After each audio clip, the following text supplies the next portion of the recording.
আসসালামু আলাইকুম রহমতুল্লাহি ওবরকাতুহু। সম্মানিত দর্শক, শেখ হাসিনার দেশে ফেরার যে ঘটনা, তিনি দেশে ফিরলে কি হবে, আর তিনি আদৌ ফিরবেন কি ফিরবেন না, এ নিয়ে আমার ব্যক্তিগত যে চিন্তা, এই চিন্তা আমি কিছুতেই দূর করতে পারছি না।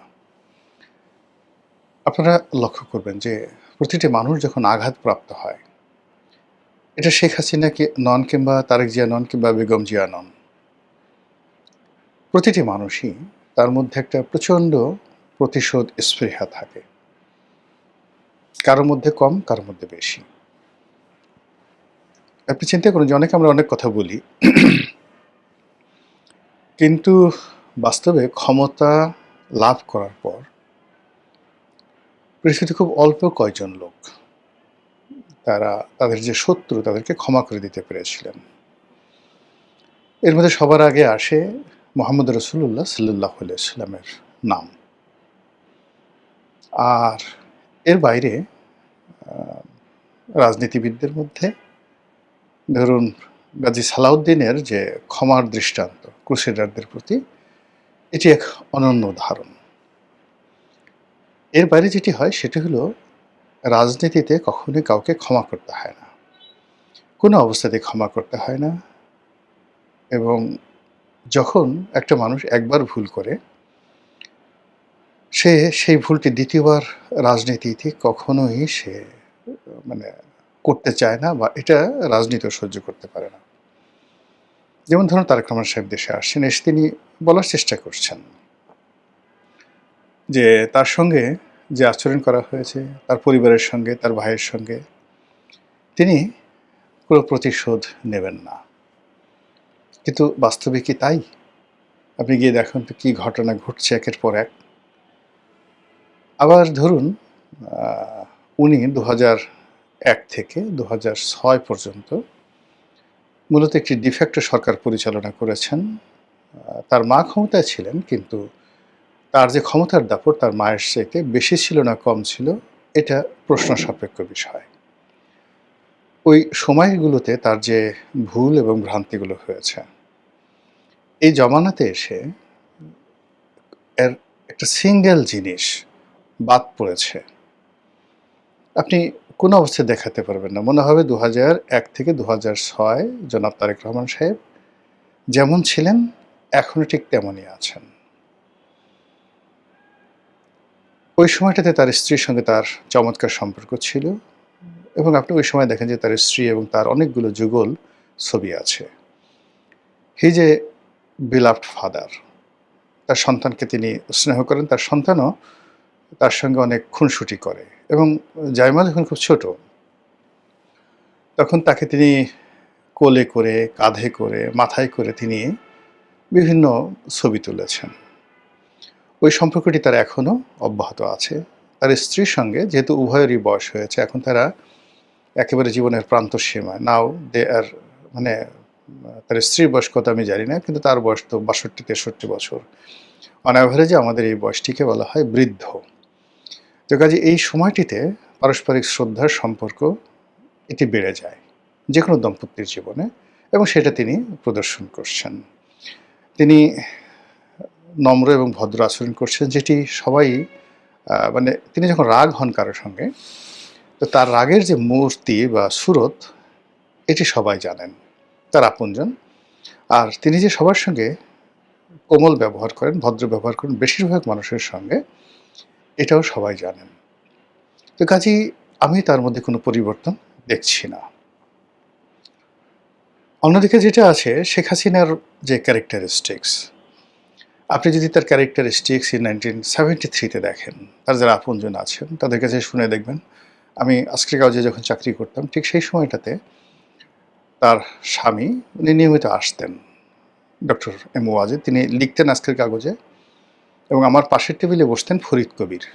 তো কবি ফরিদ কবির মূলত ওই সম্পাদকীয় পৃষ্ঠাটা দেখতেন। তো যত লেখক আজকের কাগজের মাধ্যমে কিন্তু বাংলাদেশ একটা নতুন ডাইমেনশনের সম্পাদকীয় তৈরি হয়, যেটা বাইরের যারা কন্ট্রিবিউটর তারা এসে পত্রিকায় লেখা আরম্ভ করেন। এর আগ পর্যন্ত, বিফোর আজকের কাগজ, কেবলই মাত্র পত্রিকায় যারা চাকরি করতেন সহকারী সম্পাদক তারাই পত্রিকার উপসম্পাদকীয় লিখতেন।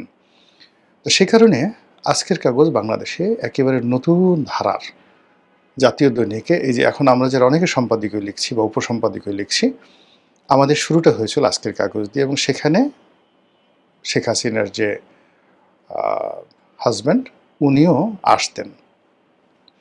প্রচণ্ড আড্ডাবাজ, খোলামেলা টাইপের মানুষ, এমন কোনো কথা নেই, একটু খুঁচা দিলেই হলো। সে বাসর রাতের কাহিনী থেকে শুরু করে আর যা যা আছে একেবারে ফটাফট ফটাফট সব বলে দিতেন। তো বুঝতে পারেন যে শেখ হাসিনার ব্যক্তিগত জীবন সম্পর্কে আমরা কিছু মানুষ যেভাবে জানি তার স্বামীর মাধ্যমে, তার স্বামী যদি সত্য কথা বলে থাকেন তাহলে অন্য সবাই ঠিক আমাদের মতো নন। এর বাইরে ওনাকে ব্যক্তিগতভাবে দেখেছি, সহকর্মী রূপে 5টি বছর উনি প্রধানমন্ত্রী ছিলেন, আমি একই পার্লামেন্টের সংসদ সদস্য ছিলাম, সেখানে দেখেছি। ওনার কর্মী হিসেবে তাকে দেখেছি। আবার ওনার দল থেকে চলে গিয়ে আরেকটি দলে যোগদান করেছি 2018 সনে। এরপর ওনার ঘরের মানুষ বাইরে বের হয়ে গেলে ওনার রাগ কেমন হয়, ক্রোধ কেমন হয়, ঘৃণা কেমন হয় সেটাও দেখার সুযোগ হয়েছে। কাজেই এই যে শেখ হাসিনার সম্পর্কে আমি কোনো অবস্থাতেই আমার আবেগ, আমার উদ্বেগ এবং আমার উৎকণ্ঠা এটা আমি বন্ধ করতে পারছি না। আমার কথা বাদ দেন, ওনার যারা একান্ত আপনজন যেমন সুরঞ্জিত সেনগুপ্ত, মতিয়া চৌধুরী, শেখ কামাল, শেখ সেলিম, শেখ হেলাল, তারপর জনাব ওবায়দুল কাদের, সাবির হোসেন চৌধুরী, মানে যারা যারা তার একসময় খুব কাছের মানুষ ছিলেন, ইনক্লুডিং মাহমুদুর রহমান মান্না। আবার এই মানুষগুলো চলে গেছেন, সবাই সব কথা বলেননি, আবার অনেক অনেক কথা বলেছেন। তার মধ্যে সুরঞ্জিত সেনের সেই বিখ্যাত কথা যে বাঘে ধরলে বাঘে ছাড়ে, শেখ হাসিনা ধরলে ছাড়ে না। এটা একটা মানে বিশাল রেকর্ড হয়ে আছে। তো এটা যে তার যে জিদ, শেখ হাসিনার যে জিদ, এই জিদকে স্বয়ং বঙ্গবন্ধু যাকে বলা হয় ভয় পেতেন, স্বয়ং বঙ্গবন্ধু ভয় পেতেন। তিনি বলতেন যে আমার এই মেয়েটা প্রচণ্ড জেদি। ফলে শেখ হাসিনা আসবেন কি আসবেন না, আসতে পারবেন কি পারবেন না, এটার 50-50 প্রকৃতির মধ্যে ধরেন। কিন্তু যদি তিনি এসে যান, যদি না আসেন তাহলে তো আমাদের কোনো সমস্যা নেই। কিন্তু যদি তিনি এসে যান তাহলে আমাদের কি হবে, আমাদের কার কি হবে? তার একান্ত মানে ঘনিষ্ঠজন। পরবর্তীতে তিনি মন্ত্রী হয়েছিলেন, সাংগঠনিক সম্পাদক ছিলেন, এখন প্রেসিডিয়াম মেম্বার আছেন। আমার পাশের বাসায় থাকতেন।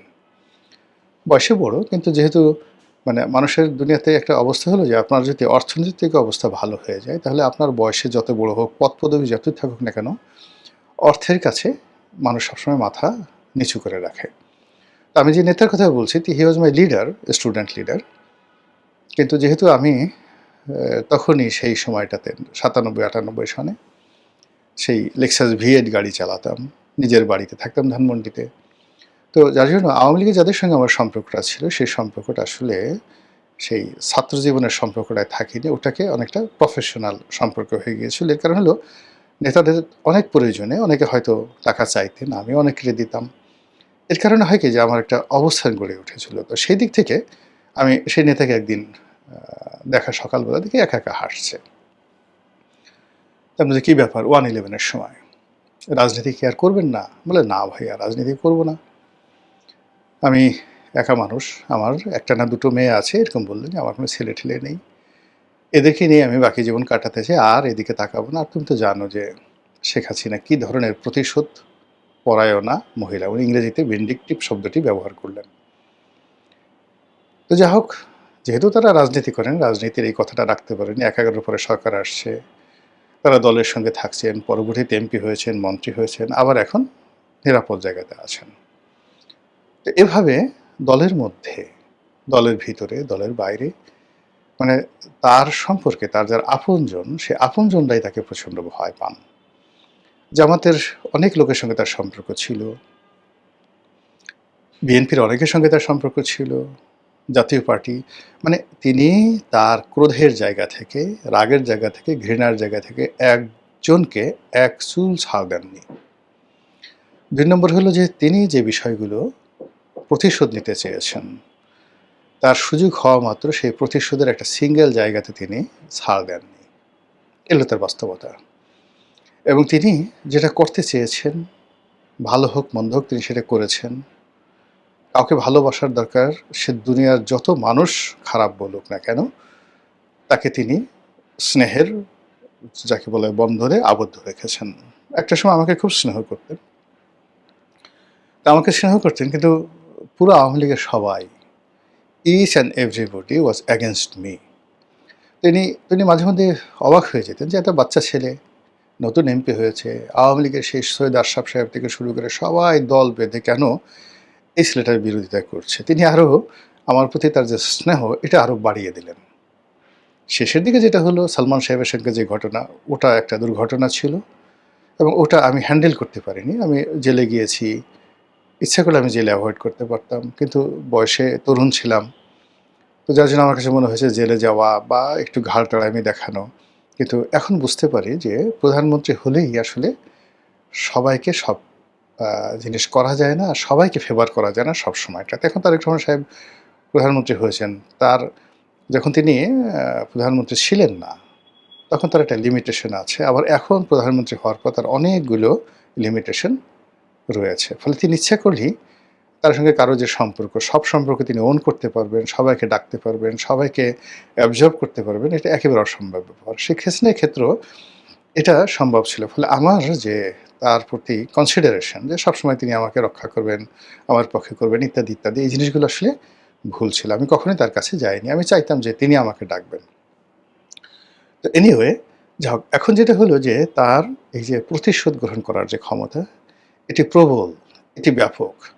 এবং সবচেয়ে বড় ব্যাপার হলো তিনি কোনো অবস্থাতেই কাউকে কোনো উপকার করলে আর কাউকে কোনো বিষয় কারো দ্বারা ক্ষতিগ্রস্ত হলে ওটাও তিনি ভুলেন না। স্বয়ং এরশাদ সাহেব আমাকে একাধিকবার যখনই এরশাদ সাহেবের সাথে দেখা হতো উনি বললেন, হাতটা ধরে বলতেন, খুব স্নেহ করতেন, ও রনি, মানে শেখ হাসিনা নাম ধরে বলতেন যে ও এত খোঁটা দেয় কেন, কথায় কথায় আমাকে খোঁটা দেয়, এই আপনাকে এটা দিছি না, এটা দিছি না, কথায় কথায় সবার সামনে, লোকজনের সামনে খোঁটা দেয়। এরপরে এই যে ধরেন ওনার দলের যারা নেতাকর্মী আছেন, যাদেরকে যে কাজটি দিয়েছেন, উপকার করেছেন, একটা কন্ট্রাক্ট দিয়েছেন, তিনি কথায় কথায় তাদের সবাইকে একেবারে লোকজনের সামনে খোঁটা দিতেন। এটা করে দিছি না, এই তোকে এটা দিয়েছি না, তোকে এটা দিয়েছি না, ইত্যাদি, ইত্যাদি। তো সেই শেখ হাসিনা যদি বাংলাদেশে আসেন, তাহলে তার সারা জীবনের সেই চরিত্র, তার সঙ্গে এই গত ২ বছরে যা কিছু হয়েছে, প্রতিটা জিনিস আপনি নিশ্চিত থাকেন, তার যদি মতিভ্রম না হয়, ব্রেন যদি পুরো নষ্ট না হওয়া যায়, নিউরন যদি বেইমানি না করে, তাহলে তার যে প্রতিহিংসা অতীতের যে কোনো সময়ের চাইতে কয়েক গুণ বাড়বে। এবং এই জন্যই আমরা যারা তারা কাছে থেকে চিনি, আতঙ্কটা ওখানেই। এখন শিরোনামে আসি। প্রথম হলো যে আওয়ামী লীগের যারা অন্ধভক্ত, শেখ হাসিনাকে যারা জানেন, বিশ্বাস করেন এবং শেখ হাসিনার ভাগ্যের সঙ্গে যাদের ভাগ্য জড়িয়ে গেছে, এখন এমন একটা জায়গাতে কোটি কোটি মানুষ পড়ে গেছে যে তারা ইচ্ছা করলেও জামাতে যোগদান করতে পারছে না, ইচ্ছা করলেও বিএনপিতে যোগদান করতে পারছে না। এই কারণে মামলা দিয়ে, মোকদ্দমে বাড়ি ঘর লুট করে এমন একটা অবস্থা করে দেওয়া হয়েছে এদের সবাইকে প্যাক করে মেড ইন, যাকে বলা হয় আওয়ামী লীগ, আওয়ামী লীগের তৈরি সামগ্রী হিসেবে বানিয়ে দেওয়া হয়েছে। কোনো একটা উইন্ডো খুলে রাখা হয়নি, আইদার আওয়ামী লীগের রাজনীতি করবে অথবা আওয়ামী লীগ ছেড়ে বিএনপিতে আসবে, এনসিপিতে আসবে, জামাতে আসবে। এদের সংখ্যা ৬ কোটি। এই লোকগুলোর স্ত্রী, পুত্র, সন্তান, ব্যবসা বাণিজ্য থেকে শুরু করে সব কিছু প্রতিপক্ষ ব্যবহার করছে, কিন্তু তাদেরকে ওন করছে না। ফলে এই লোকগুলোর কাছে এখন শেখ হাসিনা অতীতের, অর্থাৎ তিনি যখন ক্ষমতায় ছিলেন অনেকের অভিমান ছিল, রাগ ছিল, ক্রোধ ছিল, আর এখন বলছে যে না, আমার জীবনের বিনিময় হলো শেখ হাসিনা বাংলাদেশে আসুন। এই লোকগুলো 100%, এরা শতভাগ শেখ হাসিনাকে চাচ্ছে বাংলাদেশে। দ্বিতীয় যে গ্রুপটি আছে, সেই গ্রুপটি ধরেন বিএনপি, জামাত, অন্য যারা আছেন, তাদের একটা বিরাট শ্রেণী যারা না না আসবে না, সবার সামনে বক্তব্য দিচ্ছে এটা ইম্পসিবল, এইভাবে কেউ আসছে নাকি, দুনিয়াতে এরকম কোনো ঘটনা ঘটেছে নাকি, এ ধরনের কথাবার্তা বলবে। কিন্তু রাতে যখন স্ত্রীর সঙ্গে আলোচনা করবে, সন্তান সন্ততির সঙ্গে আলোচনা করবে, ঠিক সেই সময়ে তার মনে হবে যে শেখ হাসিনার জমানাতে আসলে তার সঙ্গে কি করা হয়েছে, যদি আসে তাহলে কি হবে, ইত্যাদি, ইত্যাদি। এবং দেখবেন যে আজকে খুব সংগ্রামী বক্তব্য দিলেন অনেকে, কালকে আর সে সংগ্রামী বক্তব্যটা দিচ্ছেন না এবং কথা ক্ষণে ক্ষণে পরিবর্তন হচ্ছে। এই যে শেখ হাসিনার আশা নিয়ে যে ক্ষণে ক্ষণে যাদের ভাষা পরিবর্তন হচ্ছে, এদের সংখ্যা 50-50 যারা আছেন তাদের সংখ্যা কিন্তু খুব বেশি নয়। বড়জোর ১ থেকে ১.৫ কোটি ১ থেকে ১.৫ কোটি লোক আছেন যারা এরকম 50-50 মনে করেন। আর ৬ কোটি 100% মনে করেন। আর অন্যান্য যারা তরুণ আছেন, সেটা এনসিপির হোক, অন্যান্য যারা হোক, তারা যারা বক্তব্য দেননি, কিন্তু তাদের এই গত ২ বছরে যে কর্মকাণ্ড, ভিডিও ফুটেজ, অডিও ফুটেজ এবং রাষ্ট্রযন্ত্র এত শক্তিশালী, আপনি দেখেন কবে একজন মাজেদ বঙ্গবন্ধুকে হত্যা করেছেন, তাকে রাষ্ট্র খুঁজে বের করেছে। কবে মেজর মুজাফফর পালিয়ে গেছেন এবং জিয়াউর রহমানকে হত্যা করেছেন, এই রাষ্ট্র তাদেরকে খুঁজে বের করেছে। আপনি দেখেন আওয়ামী লীগ জমানাতে যারা সেই অন্যায় করেছে, অবিচার করেছে, দুর্নীতি করেছে, লোপাট করেছে, তাদের এই যে দুদকের মাধ্যমে বলেন, তাদের ফিঙ্গারপ্রিন্ট বলেন, তাদের যে ইভেন শেখ হাসিনার সঙ্গে তিনি হেলিকপ্টারে উঠে, শেখ হাসিনার হেলিকপ্টারে উঠে কাদের সঙ্গে কথা বলেছেন, সেই ভয়েস রেকর্ডগুলো, একদম ভয়েস রেকর্ডগুলো এখন যে ট্রাইব্যুনাল, যুদ্ধাপরাধের জন্য যে ট্রাইব্যুনাল তৈরি করা হয়েছে, ট্রাইব্যুনালের হাতে আছে। এবং এগুলো শেখ হাসিনার যারা আপনজন তারা কিন্তু মুছে দিয়েছিলেন মূল হার্ড ডিস্ক থেকে, কিন্তু কী করে যেন প্রযুক্তির মাধ্যমে এই পুরো জিনিসগুলো রিকভারি করা হয়ে গেছে। ফলে এই রাষ্ট্রকে তুচ্ছ-তাচ্ছিল্য করা যাবে না। ভবিষ্যতে যারা আসবে তারা দেখবেন যে এই সরকারে যা করেছে গত ২ বছরে, মানে বিএনপি সরকার এবং ডক্টর ইউনূস সরকার, তার সঙ্গে এই যে আমরা সমাজে যারা বিভিন্ন লোকজন আছি, আমরা যে কাজগুলো করেছি, এগুলো দেখবেন কিভাবে পাই করে আপনার সবাই আদায় করছে। এবং সেই দিক থেকে যেটা হলো যে এই যে এখন দেখেন আপনি প্রশাসন বলেন, মানে গত ২-৪টি মাসে বিএনপি যেভাবে ব্যাপক পরিবর্তন করেছে।